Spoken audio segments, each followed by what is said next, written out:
All right, this exam question is, I think, very important to do. Why? Because this one is an integration by parts question, and it is required that all my students know the tabular method of integration by parts because it is so much faster.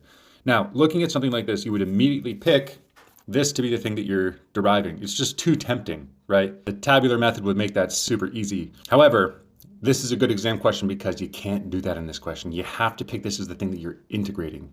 The reason is just simply you can't integrate this nicely. So we have to pick this one as the thing we're going to integrate. So that's exactly what we do. And I explain here why the tabular method is not going to work, just like I explained now. And yeah, we have to do integration by parts. So let's think of what we're going to do. We have to go the old-fashioned way, uv minus v du. So the integration of v du this is the definition of integration by parts. So you have to pick the thing that you're going to derive. And in this case, it's the arc cosine x cubed. And then the thing you're going to integrate, which is x squared dx. Then we have to come up with our du's and our dx's. And so we have to differentiate these things. So du becomes, and then this is using the chain rule, this is the derivative of arc cosine of x cubed.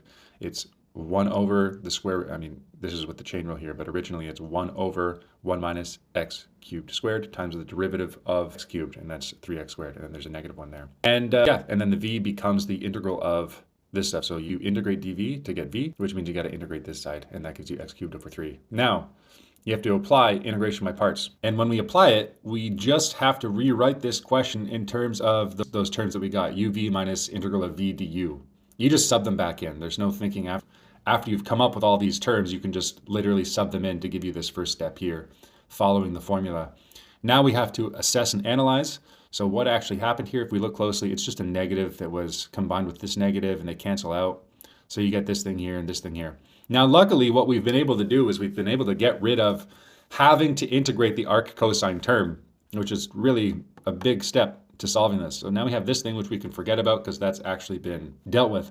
But we still have to take the integral of this part in here. But this is a little bit more manageable because I see something and its derivative. I see x to the 6, and then I see its derivative, x to the 5. So, there's also 1 minus x to the 6, and its derivative, which is still x to the 5. Give or take some factor. Of course, I know the derivative of x to the 6 is not x to the 5. It's 6x to the 5. But it's only a factor off, and so it's basically, when I'm thinking about substitution, I'm just thinking like that. Is it off by a factor, then it's the same. So, of course, when we compute it, we have to be more precise, which we're going to do.